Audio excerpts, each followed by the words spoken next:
En tant que scientifique, je n'ai jamais cru aux théories du complot.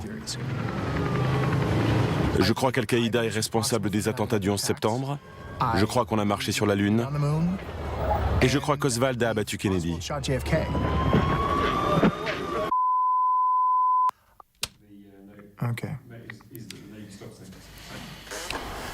Pour croire que votre gouvernement a étouffé ces événements, il faut des preuves. Une théorie du complot, comme toute théorie, doit être prouvée. Donc la première question que je me poserais serait, où sont les preuves ?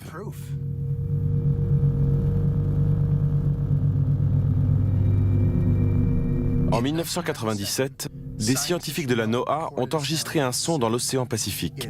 Il serait de nature organique mais n'a jamais été identifié. Il porte le nom de Bloop. Au début des années 2000, il a été prouvé que les sonars de la marine américaine avaient causé des échouages de baleines. Pendant des années, la marine américaine a nié sa responsabilité. Ce sont des faits. Et plusieurs témoignages ont rapporté que quelque chose d'autre s'était échoué avec les baleines. En 2004, deux garçons sont arrivés les premiers sur les lieux d'un échouage massif dans l'État de Washington. Leur portable a filmé la scène. Ils affirment avoir vu quelque chose ce jour-là. Ils affirment avoir vu un corps.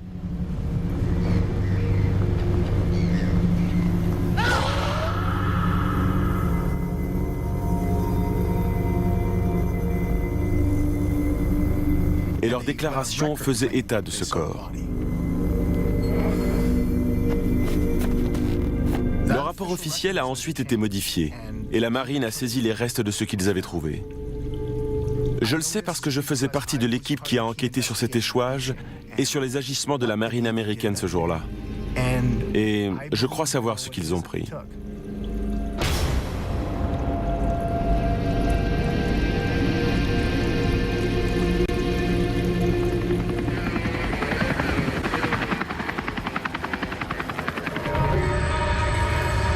Plage de Mock Lips, dans l'État de Washington, le 4 avril 2004. Le plus grand échouage de baleines de l'histoire des États-Unis vient de se produire.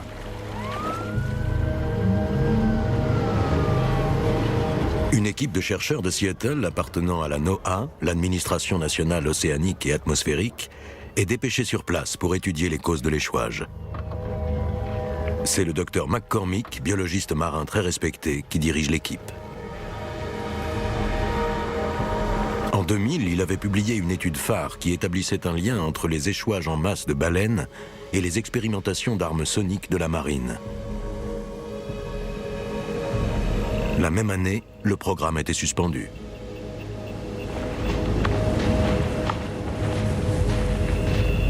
Le docteur McCormick et son équipe soupçonnent donc la marine d'avoir une nouvelle fois utilisé son sonar. Aujourd'hui, deux membres de cette équipe acceptent pour la première fois de parler devant les caméras de ce que la marine américaine a, selon eux, découvert et gardé secret. Je me rappelle avoir regardé par-delà les dunes et c'était d'une ampleur colossale. Je n'avais jamais rien vu de tel. Je m'appelle Paul Robertson. À l'époque, je travaillais depuis plusieurs années avec le docteur McCormick en tant qu'assistant-chercheur à la NOAA. Quand on est arrivé, le vent soufflait si fort que tout le monde avait quitté la plage. Et l'orage menaçait, donc il ne restait plus que nous et la marine américaine. Ils avaient bouclé un périmètre sur la plage et certains portaient des combinaisons de protection. C'était peut-être des biologistes ou du personnel médical, on ne savait pas trop. Mais ça nous a intrigués. Brian a été l'un des premiers scientifiques à établir un lien entre les échouages massifs et l'utilisation de sonars par la marine américaine. C'était le plus expérimenté d'entre nous sur ces sujets. Et pourtant, il n'avait jamais rien vu de tel auparavant. Je m'appelle Rebecca Davis. J'étais biologiste de terrain à la NOAA.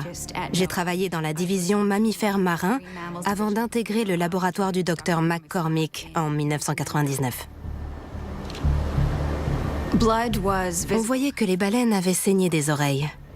On n'avait encore jamais vu ça. Toutes les baleines, sans exception, saignaient des oreilles. Cela indiquait qu'elles avaient toutes subi un important traumatisme interne. On a prélevé de multiples échantillons d'organes afin de les étudier au microscope et de déterminer la cause de la mort. On a plié bagages aussi vite qu'on a pu, mais Brian refusait de partir. Il voulait récupérer un maximum de prélèvements parce qu'il voulait savoir ce que fabriquait la marine américaine. Après le départ de la marine américaine, on s'est rendu là où ils avaient travaillé et aucun des animaux n'avait été incisé. Ils n'avaient pas été autopsiés. On n'avait aucune idée de ce qu'ils avaient bien pu faire.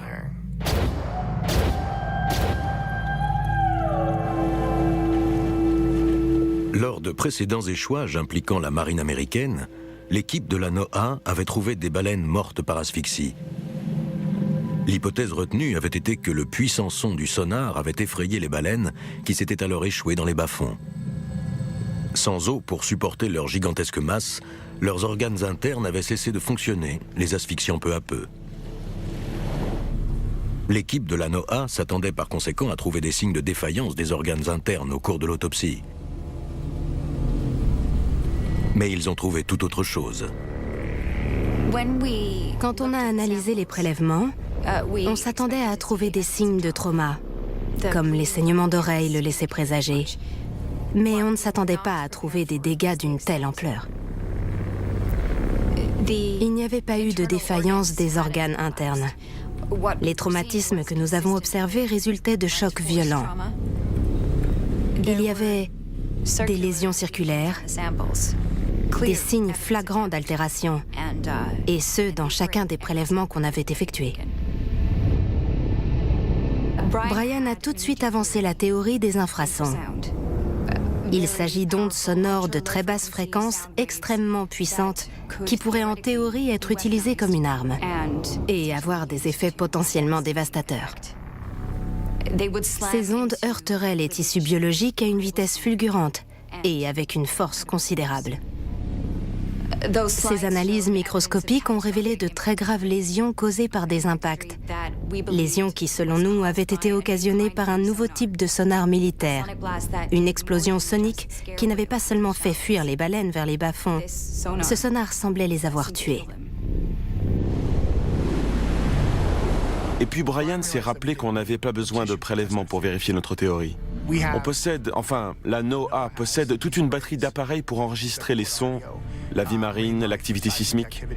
Et comme l'une de nos bouées était positionnée tout près de là, on savait qu'elle avait probablement enregistré tout ce qui s'était passé. L'explosion sonique, les réactions des baleines, tout. Comme on s'y attendait, on a commencé par entendre les vocalises des baleines. Et puis, on a entendu ce que l'on considère aujourd'hui comme l'amorçage de l'arme sonique.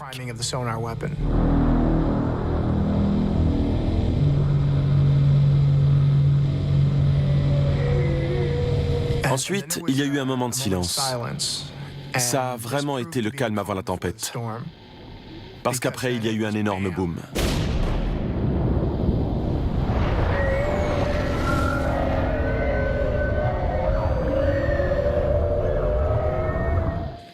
C'était atroce d'écouter ça.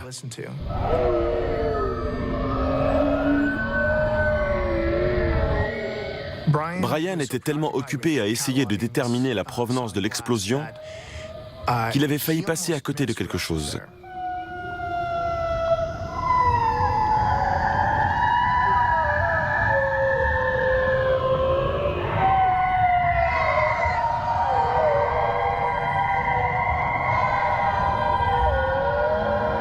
Il y avait un autre son sur l'enregistrement, un cri d'animal. Et on s'est rendu compte qu'il s'agissait du bloop. C'était la même créature que celle que la NOAA avait détectée en 1997. Mais cette fois-ci, notre enregistrement était beaucoup plus long. Je n'avais jamais entendu un cri d'animal aussi complexe, aussi élaboré.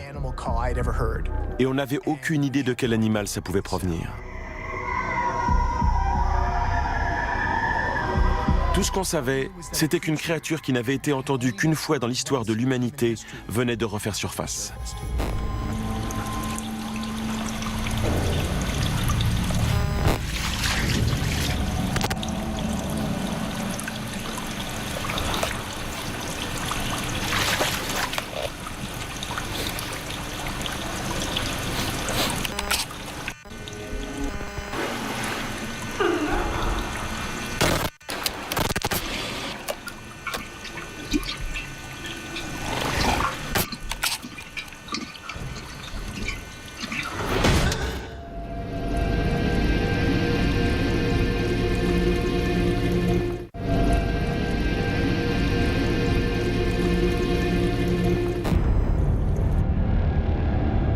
J'ai vu les images qui auraient été filmées à Beaufort.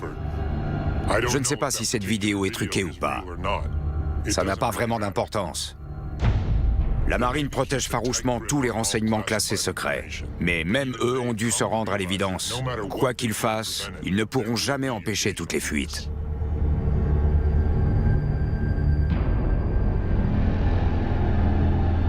Et lorsqu'il y a une fuite, ils ont appris à la contrôler. Il n'est pas surprenant que cette vidéo ait tout de suite été qualifiée de supercherie. Si la marine américaine dit que ce n'est pas vrai, alors ce n'est pas vrai. Lorsqu'une fuite se produit, l'armée sait parfaitement se servir de son influence pour amener le grand public à croire ce qu'elle veut qu'il croie. Ce que je peux dire, c'est que j'ai vu la créature que la marine américaine avait en sa possession. On l'a embarqué après le premier test dans l'État de Washington. J'étais sur la plage ce jour-là. Mais on n'était pas les premiers arrivés.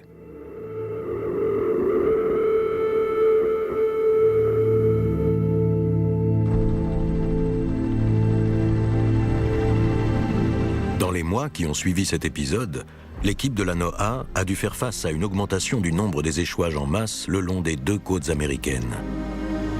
Des cas similaires étaient signalés aux quatre coins de la planète. Une course contre la montre s'est engagée pour les sauveteurs qui tentent de secourir les 200 baleines pilotes qui se sont échouées dans le sud de l'Australie lundi.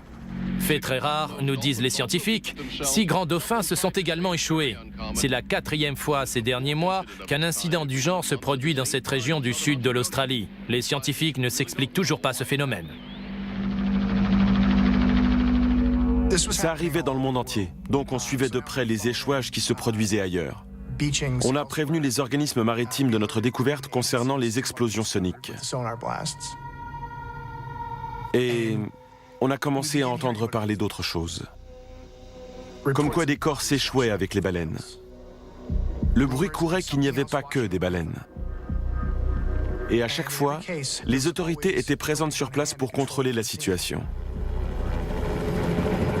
Mais à l'époque, ce qui nous importait, c'était que ces échouages ne se reproduisent plus jamais.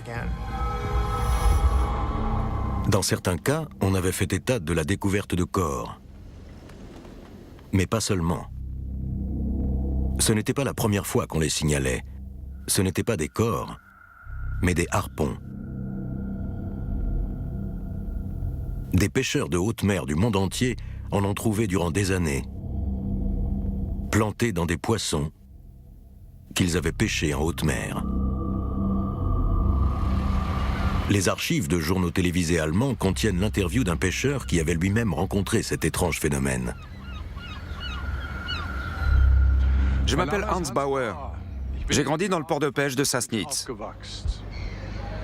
J'ai été pêcheur pendant toute ma vie. À l'époque, je travaillais sur un bateau de Bremerhaven. C'était un chalutier et on pêchait principalement la morue et le lieu jaune dans la Baltique.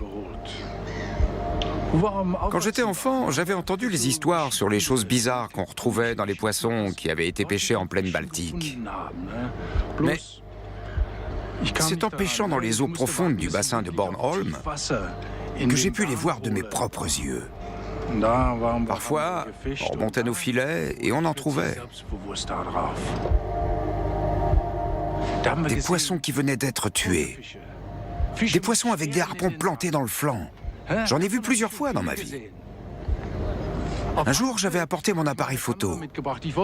Je voulais prendre des clichés des baleines pour les montrer à mon fils. C'est au cours de cette sortie qu'on a vu quelque chose en train de s'extirper du filet qu'on était en train de remonter. Je me suis dépêché d'aller chercher mon appareil et je l'ai pris en photo.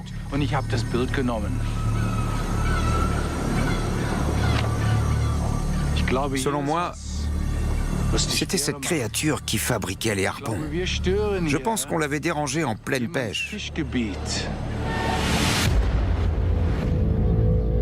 On a demandé des informations au ministère de la Défense et on a cherché à obtenir des injonctions contre la marine, mais en vain. La marine américaine a prétendu qu'ils étudiaient tout simplement les anomalies et qu'ils n'en étaient pas à l'origine. On On a continué à établir les profils des échouages et on a étudié la seule chose dont on disposait, à savoir l'enregistrement. On a écouté et analysé cet enregistrement je ne sais combien de fois, et on a comparé le son à ceux des baleines et des dauphins. Mais ce son semblait à nos oreilles bien plus complexe, bien plus sophistiqué. On pensait avoir de bonnes chances de craquer le code, mais c'était au-delà de nos compétences. Il fallait que quelqu'un nous aide. Je suis le docteur Rodney Webster. Je travaille actuellement à l'Université de Floride du Sud. Je suis spécialiste de la communication animale et j'étudie plus particulièrement les vocalisations des cétacés, à savoir les dauphins et les baleines. Mon travail consiste principalement à rechercher des signifiants. Il s'agit de sons caractéristiques auxquels on peut attribuer un sens ou une humeur.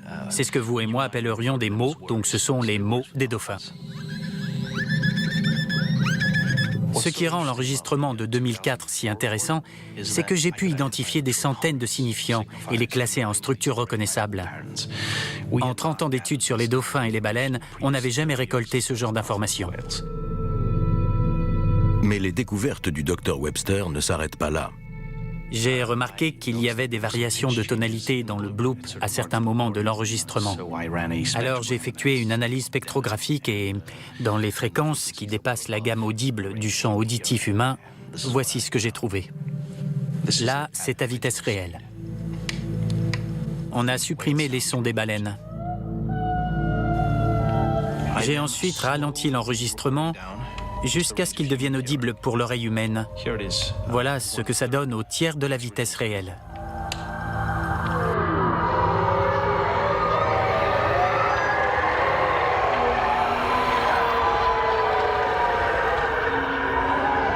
De multiples individus, littéralement des milliers de signifiants différents, et au moins une demi-douzaine d'empreintes vocales.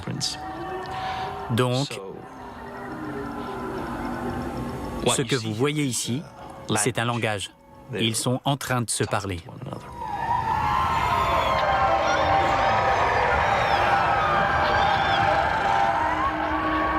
Quel animal peut bien posséder un langage aussi complexe, aussi sophistiqué? Notre théorie était qu'il s'agissait d'une nouvelle espèce de dauphin, mais nous aurions dû envisager une autre théorie. La théorie du primate aquatique. En fait, c'est une théorie sur l'humanité, sur nos origines. Et je sais qu'elle a toujours été sujette à controverse, mais je pense aujourd'hui qu'elle n'est pas loin de la vérité.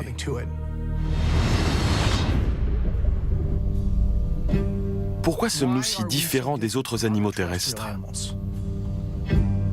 Cette théorie nous explique que les premiers humains passaient une grande partie de leur vie dans la mer. Ce qui nous différencie des autres animaux terrestres serait un héritage de cette période. Nous contrôlons notre respiration comme les animaux marins et la retenons comme aucun autre animal terrestre. Le record d'apnée chez l'homme est de près de 20 minutes, soit presque aussi longtemps que chez le dauphin. Comparé aux singes, nos plus proches parents, nous possédons une colonne vertébrale plus souple et, contrairement à eux, nous avons des mains et des pieds partiellement palmés. Ces caractéristiques sont propres aux animaux aquatiques. À quoi servent-elles si ce n'est à nager? Sous l'eau, le bébé humain retient automatiquement sa respiration et sait nager d'instinct, alors qu'un bébé chimpanzé se noierait. Et contrairement à d'autres singes, nous avons perdu le pelage qui crée une résistance dans l'eau et une épaisse couche de graisse isolante nous permet de conserver notre chaleur. Les seuls animaux qui possèdent une couche de graisse aussi épaisse que la nôtre sont exclusivement des mammifères marins. Certains hommes se sont si bien adaptés à la vie sous-marine qu'ils continuent aujourd'hui encore à chasser sous l'eau en arpentant le fond de l'océan. Les Moken, un peuple d'Asie du Sud-Est, peuvent contracter leurs pupilles à loisir pour compenser les distorsions de l'eau.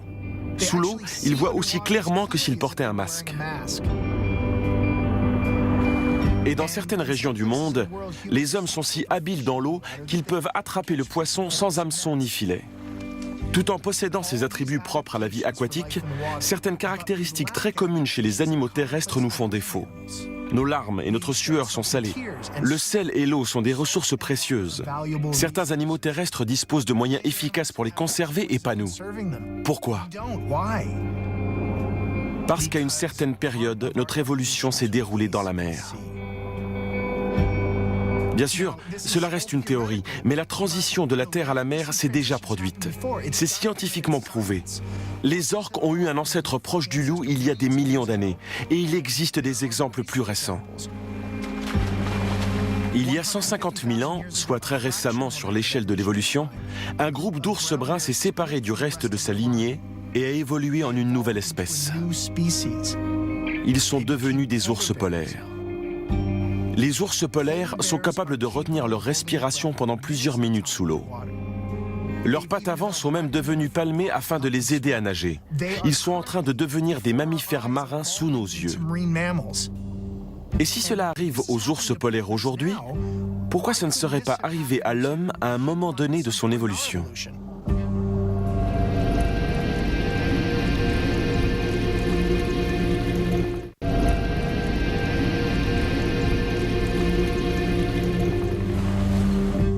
Pourrions-nous être les descendants d'un groupe de singes ayant évolué en mammifères marins?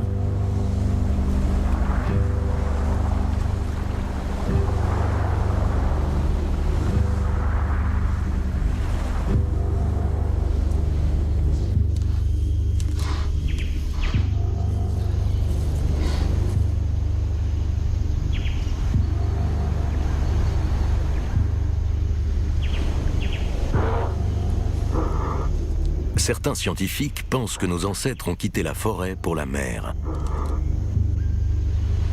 Mais qu'est-ce qui les a amenés là? Qu'est-ce qui les a attirés au bord de l'eau?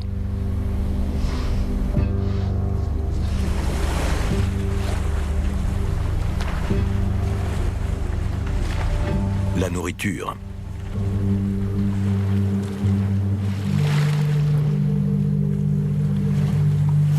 Notre aptitude à marcher debout se serait même développée ici, en sillonnant les hauts fonds où la nourriture était facile à trouver.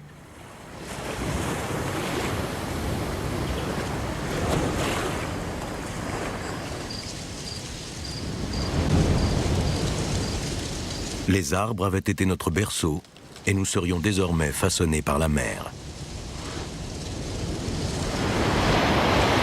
Avec le temps, les ancêtres de l'homme se sont rassemblés en nombre sur le littoral. C'est d'ailleurs ici que notre intelligence avancée aurait commencé à se développer. Les fruits de mer ramassés là regorgeaient de nutriments tels que l'iode et les acides gras qui favorisent le développement cérébral. Nous avons commencé à changer, tout comme notre environnement.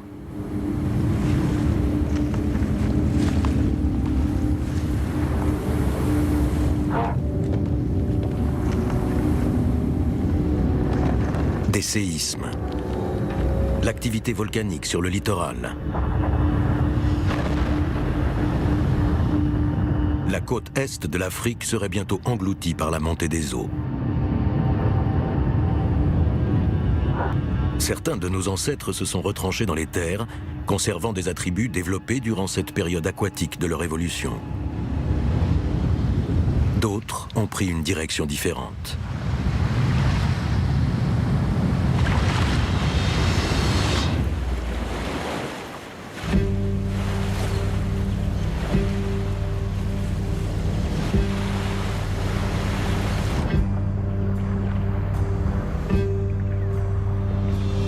Si nos ancêtres lointains ont un temps vécu dans la mer, est-il possible qu'un groupe se soit désolidarisé des autres ?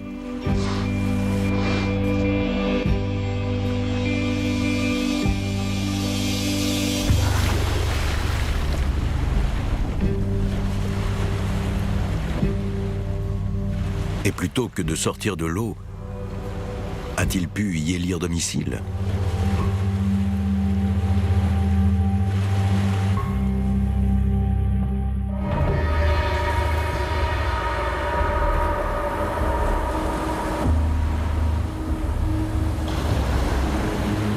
On a décortiqué chaque échouage qui avait suivi celui de l'État de Washington pour essayer d'établir la responsabilité de la marine américaine.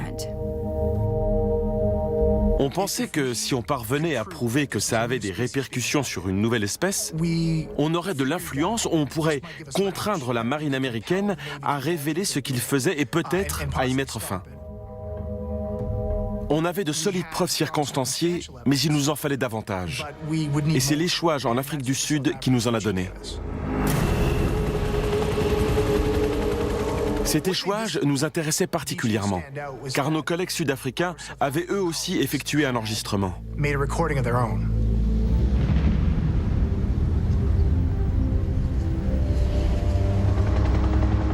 On avait bien sûr entendu parler des travaux du docteur McCormick et des rapports qui établissaient un lien entre les échouages massifs et les expérimentations soniques.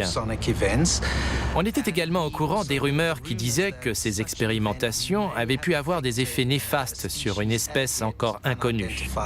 Et bien évidemment, on avait entendu l'enregistrement du bloop. Je suis le docteur Gavin Dittmar. Je dirige le département de recherche en acoustique au Centre de recherche en biologie marine de l'Université du Cap. Un dispositif sous-marin avait été mis en place à environ 1 km au large de la pointe du Cap.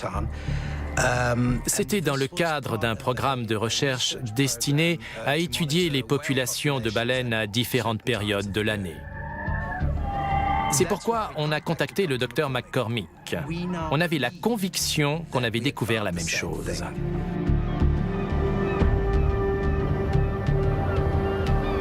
Quand on a entendu cet enregistrement, on a immédiatement accepté de partir là-bas en voyage de recherche.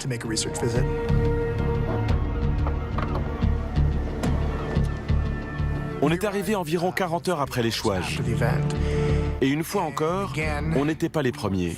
D'autres enquêteurs officiels avaient déjà fait l'aller-retour.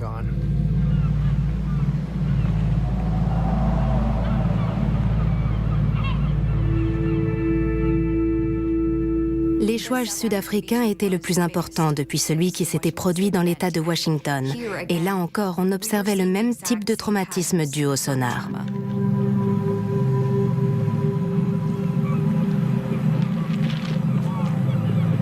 La seule différence en Afrique du Sud, c'était l'enregistrement en lui-même. On avait bien un bloop, on entendait bien la créature mystère qu'on avait nous aussi enregistrée, et on avait la même explosion sonique à basse fréquence. Mais dans ce cas, c'est ce qui s'était produit avant l'explosion qui était révélateur. On entendait un bloop similaire à celui qu'on avait enregistré. C'était sans aucun doute le même type de créature. Mais cette fois, il y avait des chants de dauphins sur l'enregistrement. Ça n'a rien d'étonnant. Les dauphins peuplent ces eaux et peuvent s'échouer dans ces circonstances. Mais là, ils communiquaient. C'était un dialogue entre les dauphins et nos créatures à l'origine du bloop. Ce qui nous a amenés à nous poser des questions. Est-ce qu'il s'agit d'un dauphin? Est-ce une nouvelle espèce de dauphin? À ce moment-là, c'est ce qu'on essayait de savoir. Jusque-là, on avait seulement des preuves acoustiques. Pour ce qui est des preuves physiques, c'est le docteur Dittmar qui a fait la grande découverte.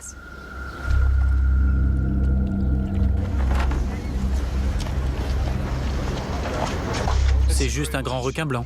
L'important, c'est ce qu'il y a dans le requin.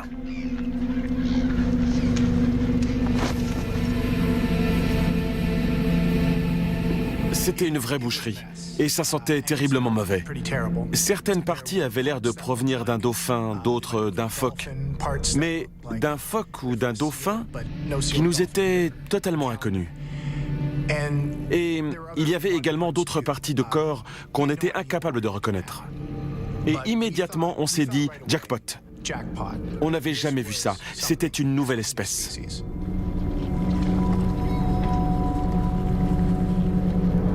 Il y avait des perforations au niveau des branchies et de la bouche du requin. Et au départ, j'ai pensé que c'était le harpon qui lui avait occasionné ces blessures. Mais j'en ai examiné une et j'en ai sorti un aiguillon de raie pastenague. Ça aurait pu venir d'une pastenague qui se serait défendue. Les requins marteaux, les requins tigres mangent les pastenagues. Mais pas les grands blancs. Donc j'ai gardé l'aiguillon. Je me suis dit que ça ferait peut-être un bon article dans une revue. J'ai simplement trouvé ça intéressant.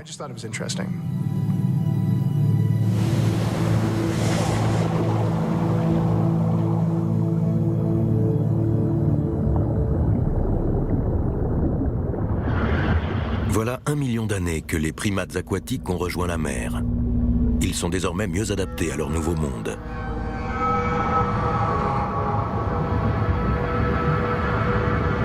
Ils ont perdu leurs poils et peuvent retenir leur respiration pendant plusieurs minutes. Ils apprennent encore à chasser. Ils apprennent par l'observation.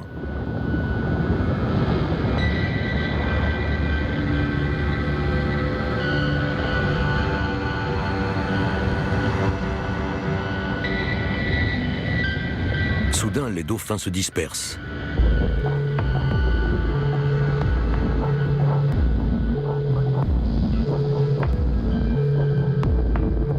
Pour l'instant, les primates aquatiques doivent se cacher.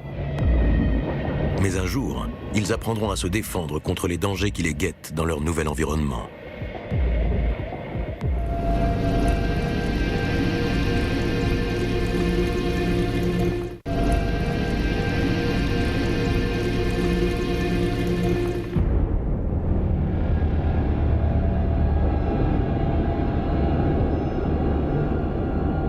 La première fois qu'on a testé cette arme au large des côtes de Washington, ça a été un désastre. On ne s'attendait absolument pas à ce que ça ait de telles conséquences. La plage n'avait pas été bouclée. N'importe quel passant pouvait y avoir accès ce matin-là. Ces garçons se sont trouvés au bon endroit, au mauvais moment. Au début, on a cru qu'ils allaient poser problème. Ils refusaient de modifier leur déclaration concernant ce qu'ils avaient vu. Finalement, on a convaincu la mère d'un des garçons qu'ils n'avaient pas vu ce qu'ils avaient cru voir. En général, les gens n'aiment pas s'attirer des ennuis avec l'armée. La mère a eu l'intelligence de demander aux garçons de changer leur déclaration. On a surveillé les garçons, mais ils n'ont rien raconté à personne. Ils ont gardé toute cette histoire pour eux.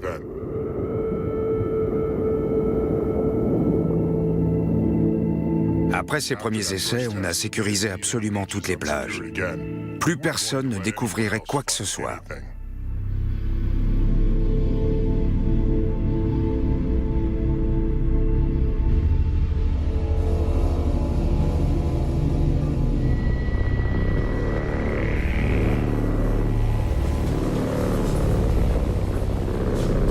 Donc, on a ramené le corps au laboratoire.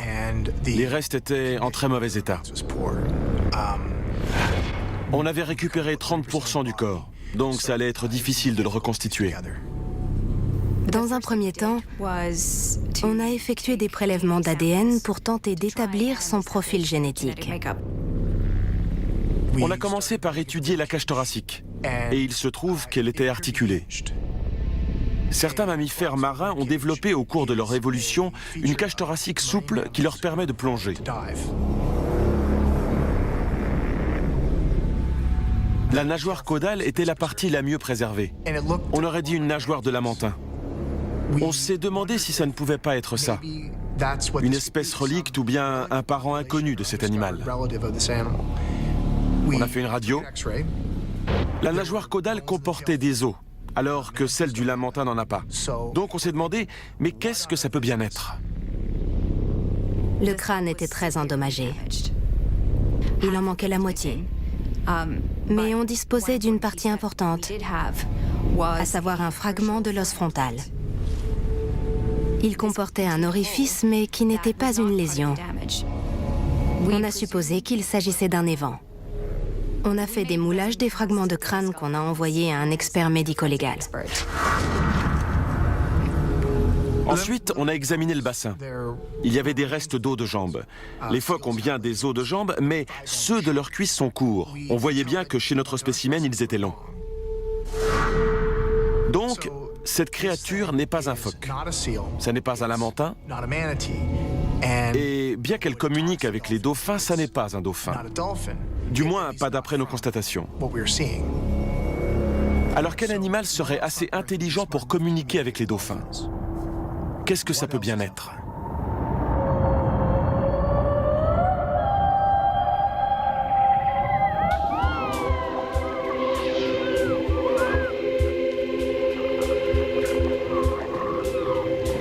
Les créatures qui se cachaient autrefois dans l'ombre nagent aujourd'hui en pleine mer.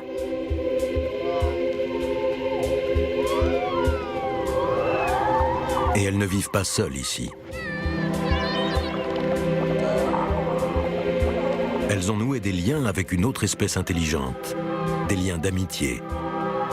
Aujourd'hui, elles jouent ensemble, et un jour, elles chasseront ensemble.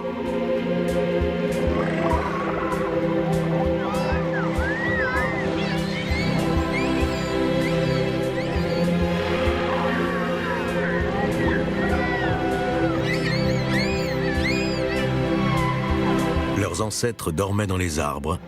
Désormais, elles nagent au milieu d'eux.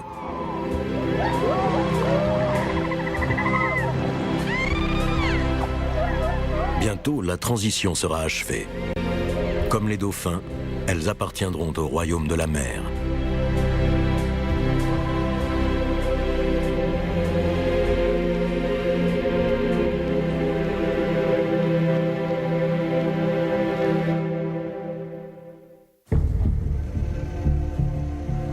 Brian et moi avons essayé de comprendre à quoi correspondaient les autres parties.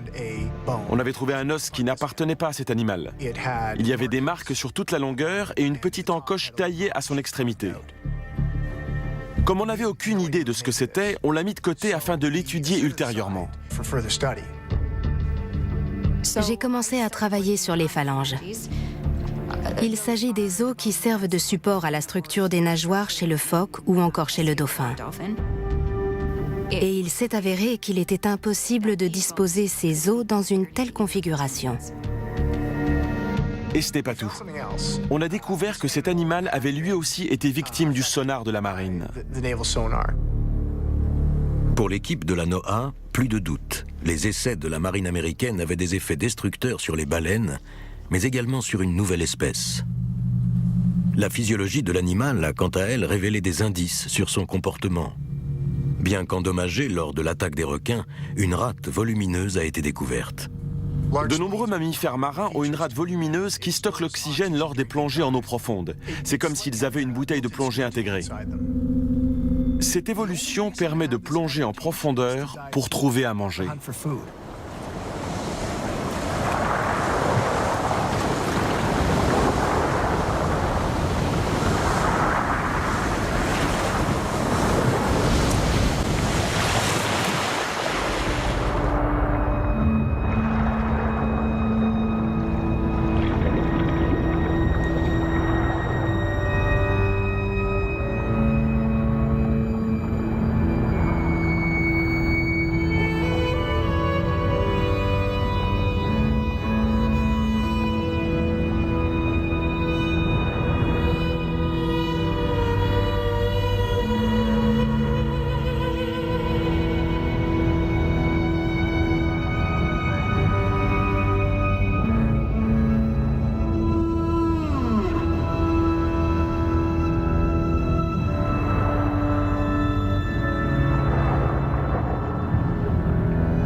À chaque fois qu'on faisait une découverte, 10 nouvelles questions nous venaient à l'esprit. Le docteur McCormick a demandé une aide extérieure. Les Sud-Africains mettaient tellement de temps à nous délivrer un permis de sortie du territoire pour le corps que Brian a dû faire venir quelqu'un. Ma spécialité est la biomécanique. J'étudie l'évolution des différents mécanismes de locomotion chez les animaux. Je suis le docteur Steven Persol. Quand je suis arrivé, je me suis demandé ce que je faisais là, parce qu'il s'agissait manifestement d'un mammifère marin. La queue ressemblait à celle des animaux qu'on trouve partout dans l'océan. Ce n'est que quand on a placé les restes sous le scanner que je me suis rendu compte que cette queue était différente de toutes celles qu'on avait rencontrées jusqu'alors. En regardant la structure des hanches, le docteur Persol reconnaît quelque chose d'étonnamment familier. Chez l'homme, si l'on regarde bien le haut des hanches, on voit qu'il y a deux crêtes. Il s'agit des os iliaques. Ils sont conçus pour supporter le poids du corps. J'ai regardé la créature et ses hanches avaient des crêtes à peu près identiques. Je ne comprenais pas leur intérêt, jusqu'à ce que je me rende compte qu'on ne regardait pas les scanners comme il le fallait. On les regardait dans le mauvais sens, il fallait qu'on les tourne. Ça a été une révélation. Jadis, cette créature était bipède. Il n'y a qu'un seul animal qui marche bien droit, sur deux jambes, qui marche sur deux pieds. Cette chose avait marché sur deux pieds, mais ce n'était pas tout. Des mains. C'était des mains. La découverte de Rebecca, comme quoi cette créature avait des mains, la découverte que cette créature avait jadis marché debout sur la terre ferme, comme nous parce qu'elle était l'une des nôtres, ça a tout chamboulé. Cet os avait été travaillé. Il avait été taillé à la main. À son extrémité, il y avait une encoche destinée à maintenir quelque chose. Et on a trouvé une sorte de plante fibreuse qui tapissait l'intérieur, qui devait permettre de maintenir ce quelque chose en place. Et puis ça m'est revenu. L'aiguillon. Il s'emboîtait parfaitement à l'extrémité de l'os. C'était un outil. Toutes ces histoires de poissons retrouvés transpercés par des harpons, tous ces récits de pêcheurs affirmant qu'ils avaient trouvé des harpons en haute mer, on sait maintenant qui les a fabriqués. C'est une créature qui fabrique des outils. Elle a trouvé comment désarmer une raie et utiliser sa colonne vertébrale pour tuer des poissons. Ces créatures sont donc des chasseurs intelligents. Mais sont-elles également des proies? Comment ont-elles survécu aux côtés des plus redoutables prédateurs marins?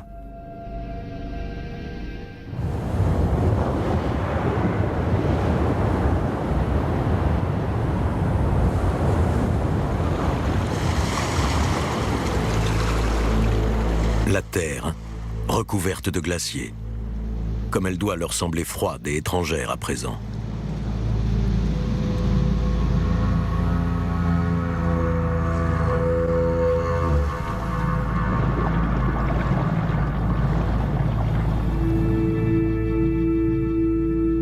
Un éclaireur solitaire précède son groupe avant qu'il ne s'aventure en pleine mer. Ces abîmes qui disparaissent dans les eaux sombres sont des aires d'alimentation.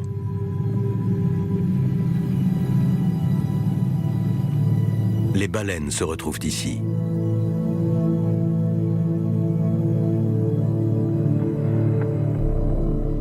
Tout comme le requin dont elles sont les proies.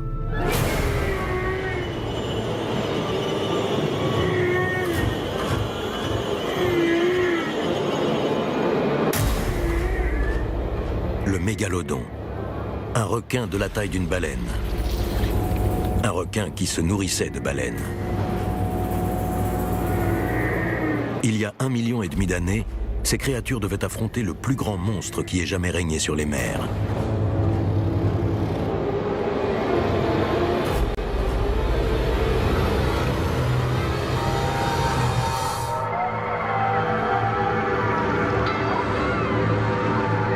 Les petits accompagnent le groupe. Ils doivent être protégés à tout prix.